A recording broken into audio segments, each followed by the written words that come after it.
आज हम लोग पढ़ेंगे types of reactions.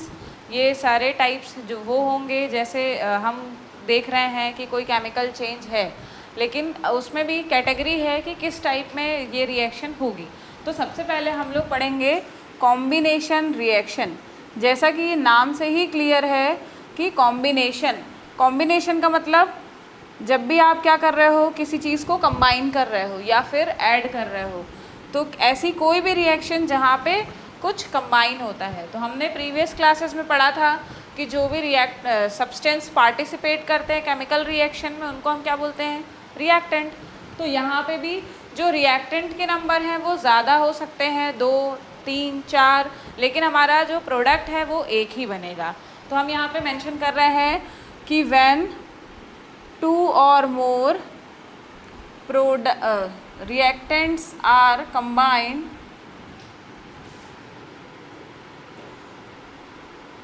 to form a new product।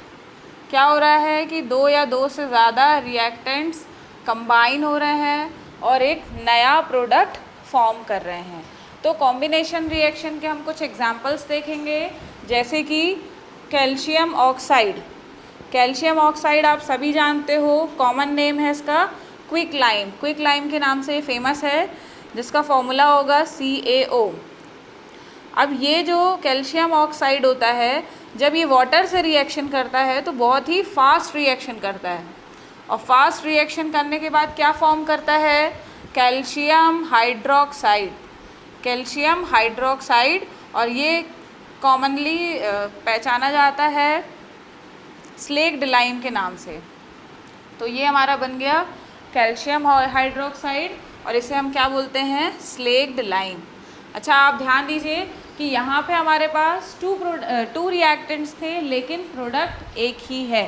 तो ये क्या हो गया, कॉम्बिनेशन, क्योंकि यहाँ पे कंबाइन हो रहा है। तो कंबाइन हो रहा है। अच्छा, यहाँ पे हम एक चीज़ और समझेंगे, याद रखेंगे कि ये जो कैल्शियम हाइड्रोक्साइड होता है, स्लेक्ड लाइम, ये जनरली यूज़ किया जाता है for white washing. White washing मतलब पुताई करने के लिए। तो स्लेक्ड लाइम को घरों में यूज़ किया जाता है वाइट वॉश के लिए। अच्छा, जब ये लिक्विड मतलब स्लेक्ड है तो इसमें कोई बहुत शाइनी टेक्सचर नहीं होता, पर ये सराउंडिंग से क्या करता है, CO2 को एब्जॉर्ब करता है, कार्बन डाइऑक्साइड को, और क्या फॉर्म कर लेता है, कैल्शियम कार्बोनेट फॉर्म करता है, कैल्शियम कार्बोनेट, जिसके कारण क्या मिलता है हमें, एक शाइनी टेक्सचर। जब भी आपने देखा होगा कि वाइट वॉश करते हैं तो वो गीला गीला शाइनी नहीं होता, लेकिन जब सूख जाता है तो उसमें क्या होता है, शाइन आ जाती है। तो ये क्यों आती है, कार्बन डाइऑक्साइड के कारण। और ये बन गया हमारा कैल्शियम कार्बोनेट। ये मैंने आपको इसलिए समझा दिया है क्योंकि ये आपके एग्ज़ाम में पूछा जाता है और आपको पता भी होना चाहिए। तो ये हो गया हमारा एक एग्ज़ाम्पल कॉम्बिनेशन रिएक्शन का। हम और एग्जांपल्स देख सकते हैं, जैसे हमने लिया बर्निंग ऑफ कोल। तो बर्निंग में क्या होगा, आप देखो ध्यान से, कोल कैसा प्रोडक्ट है, कार्बन का। कोल जो होता है वो हमेशा क्या है, कार्बन। तो हम इस कोल को जो सिंबल से रिप्रेजेंट करेंगे वो होगा हमारा कार्बन। और जब ये बर्न होगा तो यहाँ पे चाहिए है ऑक्सीजन। हमने पहले भी पढ़ा है कि बर्निंग के लिए सबसे ज़्यादा ज़रूरी है एयर, और एयर में होती है ऑक्सीजन। जब ये दोनों आपस में रिएक्ट करते हैं तो क्या फॉर्म करते हैं, CO2, कार्बन डाइऑक्साइड। तो आप फिर से देख सकते हैं कि हमारे पास नंबर ऑफ रिएक्टेंट 2 है, लेकिन प्रोडक्ट जो है वो एक ही फॉर्म हो रहा है। तो अगर कोई भी ऐसी रिएक्शन आपको मिलती है जहाँ पे आपके नंबर ऑफ रिएक्टेंट्स 2 होते हैं, 3 होते हैं, लेकिन आपका प्रोडक्ट जो है वो एक ही फॉर्म हो रहा है, तो उसे हम क्या बोलेंगे, कॉम्बिनेशन रिएक्शन। तो देखिए हमारे पास सेकेंड टाइप है डिकम्पोजिशन रिएक्शन।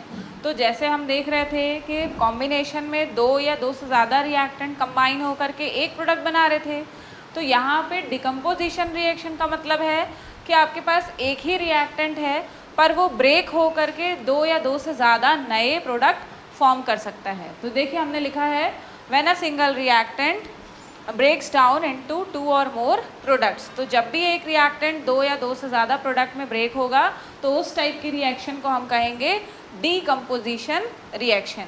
तो डीकम्पोजिशन का मतलब आपको समझ में आ रहा है कि ब्रेक होना।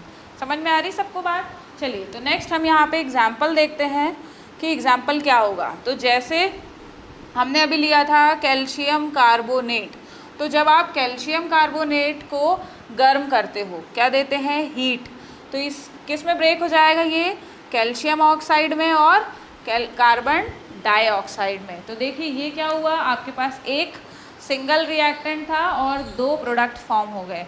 तो इस टाइप की रिएक्शन डिकम्पोजिशन। एक और चीज़ हम ध्यान रखेंगे कि जैसे हमने यहाँ पे हीट यूज़ किया है, तो ऐसी कोई भी रिएक्शन जो हीट के कारण डिकम्पोज हो रही है, इस टाइप के रिएक्शन को हम कहेंगे थर्मल डिकम्पोजिशन। है तो ये डिकम्पोजिशन, लेकिन हीट के कारण हो रही है, तो थर्मल डिकम्पोजिशन। हमारे पास एक और एग्जाम्पल है इलेक्ट्रोलिसिस। इलेक्ट्रोलिसिस, अब क्या होता है इलेक्ट्रोलिसिस का मतलब, जब भी किसी भी सब्सटेंस में क्या होगा, इलेक्ट्रिक करंट पास होती है, किसी भी सब्सटेंस में इलेक्ट्रिक करंट पास होती है, तो हमेशा वो ब्रेक हो जाते हैं। तो जब भी इलेक्ट्रिक करंट के कारण ब्रेक हुआ, तो उस टाइप के रिएक्शन को हम क्या बोलेंगे, इलेक्ट्रोलिसिस। ठीक है, तो आप याद रखिएगा कि यहाँ पे मैं लिख देती हूँ कि ड्यू टू हीट, और यहाँ लिख रही हूँ ड्यू टू इलेक्ट्रिक करंट। क्यों ब्रेक हो रहा है ये, इलेक्ट्रिक करंट के कारण। तो इसके हम एग्जाम्पल लेंगे। सपोज आपके पास वाटर मॉलिक्यूल है और वाटर में आपने क्या पास किया, इलेक्ट्रिक करंट पास किया। तो जब भी आप इलेक्ट्रिक करंट पास करोगे तो ये ब्रेक हो जाएगा।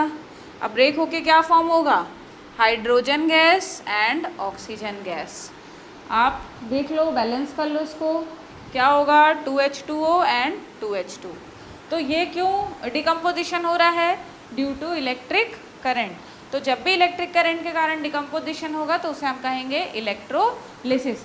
इसी की तरह एक और हमारे पास रिएक्शन है डिकम्पोजिशन में ही, जिसको हम कहेंगे फोटोलिसिस। फोटोलिसिस, या फिर आप क्या बोल सकते हो, फोटोकेमिकल रिएक्शन।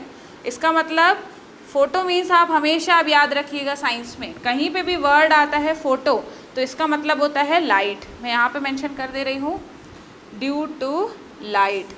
कहीं पे भी वर्ड आ रहा है फोटो, इसका मतलब है लाइट। तो कोई भी लाइट के कारण डिकम्पोजिशन हुआ तो उसको हम क्या बोलेंगे, फोटोलिसिस या फिर फोटोकेमिकल रिएक्शन। तो कुछ सब्सटेंस ऐसे होते हैं जो लाइट के प्रेजेंस में इजीली ब्रेक डाउन हो जाते हैं। तो हम अभी यहाँ पे एग्जांपल लेंगे, सिल्वर क्लोराइड। हमारे पास है सिल्वर क्लोराइड, और ये सिल्वर क्लोराइड ब्रेक हो जाता है अगर इसमें लाइट मिल जाए, सनलाइट मिल जाए, तब तो और जल्दी ब्रेक होगा। तो यहाँ जब भी लाइट प्रेजेंट होगी तो ये ब्रेक हो जाएगा किसमें, silver metal and chlorine gas. और इसको हम यहाँ पे बैलेंस कर ले रहे हैं, 2AgCl, तो ये हो जाएगा 2 सिल्वर। तो आप देखिए ध्यान से, पहले हमने पढ़ा thermal decomposition due to heat, calcium carbonate break हो गया है calcium oxide and carbon dioxide में। इलेक्ट्रोलिसिस मतलब due to electric current decomposition हो रहा है। तो वाटर मॉलिक्यूल किस में ब्रेक हो गया, हाइड्रोजन एंड ऑक्सीजन में। और लाइट के कारण जो भी डिकम्पोजिशन हो रहा है उसे हम कह रहे हैं फोटोकेमिकल। और यहाँ पे हमने देखा कि सिल्वर क्लोराइड जो है वो ब्रेक हो गया है सिल्वर में और क्लोरीन गैस में। अब जैसा कि हमने पढ़ा था कि कॉम्बिनेशन में कंबाइन हो रहा, डिकम्पोजिशन में ब्रेक हो रहा है, तो आप अपना कॉमन सेंस लगाइए कि कंबाइन होना और ब्रेक होना दोनों आपस में अपोजिट है। तो यहाँ पे आपको क्वेश्चन आता है कि combination is the opposite of decomposition reaction, या फिर ऐसा हो सकता है कि decomposition is the opposite of combination reaction. तो आपको समझ में आ रहा है कि जब भी एक रिएक्टेंट ब्रेक हो गया तो डिकम्पोजिशन है, और दो या दो से ज़्यादा कंबाइन हो गए तो वो क्या हो गया, कॉम्बिनेशन रिएक्शन। तो आपको ऐसा क्वेश्चन आएगा तो आपसे बनना चाहिए। नेक्स्ट हम लोग पढ़ेंगे अब थर्ड टाइप ऑफ रिएक्शन। तो देखिए हमारे पास थर्ड कैटेगरी है डिस्प्लेसमेंट रिएक्शन। तो ऐसी कौन से रिएक्शन जहाँ पे क्या होता है कि हाईली रिएक्टिव जो मेटल होते हैं वो लेस रिएक्टिव मेटल को डिस्प्लेस कर देते हैं क्योंकि वो हाईली रिएक्टिव हैं। तो जो भी हाईली रिएक्टिव मेटल किसी भी रिएक्शन में अगर लेस रिएक्टिव मेटल्स को डिस्प्लेस कर दें, उनकी जगह से हटा दें, तो उस टाइप के रिएक्शन को हम क्या कहेंगे, डिस्प्लेसमेंट। जैसे कि नाम से ही समझ में आ रहा है कि डिस्प्लेस कर रहे हैं, उसकी जगह को चेंज कर रहे हैं। तो डिस्प्लेसमेंट रिएक्शन में हमेशा मेटल तो होगा ही, क्योंकि मेटल ही डिस्प्लेस कर रहा है। तो समटाइम इस रिएक्शंस को मेटल डिस्प्लेसमेंट रिएक्शन भी बोला जाता है। तो हम लोग देखेंगे, बहुत इजी एग्जांपल है। जैसे हमारे पास था आयरन सल्फेट। अब आयरन सल्फेट की रिएक्शन हुई किससे, जिंक से। तो जिंक जो होता है वो हाईली रिएक्टिव है कंपेयर टू आयरन। Fe का मतलब होता है आयरन और Zn का मतलब होता है जिंक। तो यहाँ मैं लिख रही हूँ आयरन सल्फेट और ये जिंक है। अब ये जो जिंक है ये आयरन को डिस्प्लेस कर देगा। तो डिस्प्लेस करेगा तो क्या बन जाएगा, ZnSO4, जिसको हम बोलेंगे जिंक सल्फेट। और क्या बचेगा, आयरन। मतलब यहाँ आपको क्लियर समझ में आ रहा है कि जिंक ने आयरन को डिस्प्लेस कर दिया। तो इस टाइप की रिएक्शन क्या कहलाएगी, मेटल डिस्प्लेसमेंट रिएक्शन। अच्छा, हमारे पास और भी एग्जांपल है, फिर से हम एक और ले ले रहे हैं, कॉपर सल्फेट एंड जिंक। तो कॉपर सल्फेट में क्या होगा, कॉपर होता है लेस रिएक्टिव, तो फिर से जिंक जो है वो हाईली रिएक्टिव है। वो क्या करेगा, कॉपर की प्लेस से कॉपर को हटा देगा, तो मिल जाएगा हमें कॉपर सल्फेट। कॉपर सल्फेट कैसा होता है, ब्लू कलर का। ठीक है, हम यहाँ पे लिख रहे हैं, सॉरी ये जिंक डिस्प्लेस करेगा और क्या फॉर्म करेगा, जिंक सल्फेट, और बन जाएगा, कलर चेंज हो जाएगा। तो ऐसा एक आपको रिएक्शन भी है कि कॉपर सल्फेट का ब्लू कलर का सॉल्यूशन होता है। इसमें हमने एक पाउडर्ड फॉर्म में ग्रे कलर का मटेरियल, जिंक होता है ग्रे कलर का, तो ग्रे कलर का मटेरियल जब आप ये ब्लू सॉल्यूशन में डालते हो तो इसका कलर चेंज हो जाता है और ऊपर एक रेड कलर की पतली सी लेयर फॉर्म हो जाती है। तो ऐसा क्यों होता है, क्योंकि इस कॉपर सल्फेट में जिंक ने रिएक्शन कर दी। तो ये कॉपर सल्फेट अब किस में कन्वर्ट हो गया, जिंक सल्फेट में, और जो कॉपर मेटल है वो बच गया। तो ये कॉपर मेटल ऊपर एक रेड कलर की लेयर फॉर्म कर लेता है। आप समझ में आ रहा है आपको डिस्प्लेसमेंट रिएक्शन। अभी हमारे पास एक और कैटेगरी है, double displacement reaction, precipitation reaction. तो देखिए डबल डिस्प्लेसमेंट रिएक्शन, तो जैसे हमने अभी पढ़ा था कि डिस्प्लेसमेंट रिएक्शन में क्या हो रहा है कि जो हाईली रिएक्टिव मेटल है वो लेस रिएक्टिव मेटल को डिस्प्लेस करता है, पर यहाँ पे डबल डिस्प्लेसमेंट हो रहा है। डबल मतलब दो बार कुछ ना कुछ डिस्प्लेस होगा। तो देखिए आप ध्यान से कि जो डिफरेंट एटम्स और आयंस होते हैं, है ना, अलग अलग रिएक्टेंट के, वो एक दूसरे को डिस्प्लेस कर देंगे या फिर एक्सचेंज कर देंगे। तो ऐसी कोई रिएक्शन जहाँ पे दोनों रिएक्टेंट्स के एटम्स या आयन आपस में एक्सचेंज हो जाते हैं या आपस में एक दूसरे को डिस्प्लेस कर देते हैं, इस टाइप के रिएक्शन को हम कहेंगे डबल डिस्प्लेसमेंट। वो वाली थी सिंगल डिस्प्लेसमेंट, क्योंकि एक ही बार डिस्प्लेस हो रहा है, यहाँ पे दो बार डिस्प्लेस हो रहा है, इसलिए डबल डिस्प्लेसमेंट। एक और खास बात कि इस टाइप की रिएक्शन में जनरली प्रेसिपिटेट फॉर्म होता है, इसलिए हम इसको और क्या कह सकते हैं, प्रेसिपिटेशन रिएक्शन। ठीक है, तो हम लोग देखेंगे इसका एग्जाम्पल देखते हैं। Sodium sulphate reacts with barium chloride. तो देखिए सोडियम सल्फेट और ये क्या हो गया आपका, बेरियम क्लोराइड। जब ये दोनों आपस में रिएक्ट करेंगे तो हमने अभी पढ़ा है कि दोनों के एटम्स या आयंस आपस में एक्सचेंज हो जाएंगे। तो या तो आप चाहो कि मेटल को एक्सचेंज कर दो या फिर इनके दूसरे वाले पार्ट को एक्सचेंज कर दो, बात तो एक ही होगी। तो हम यहाँ पे काम करते हैं कि मेटल्स को एक्सचेंज कर देते हैं। तो यहाँ पे क्लोरीन के साथ क्या जाएगा, सोडियम, लेकिन उससे पहले बेरियम के साथ सल्फेट। तो ये हो गया आपका BaSO4।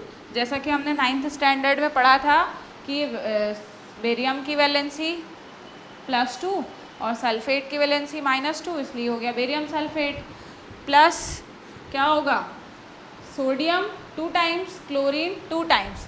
तो यहाँ पे आप सोच रहे होगे कि ऐसा Na2 और Cl2 हो जाएगा, तो ऐसा बिल्कुल भी नहीं होगा, ये NaCl हो जाएगा और यहाँ पे इस 2 मॉलिक्यूल्स होंगे।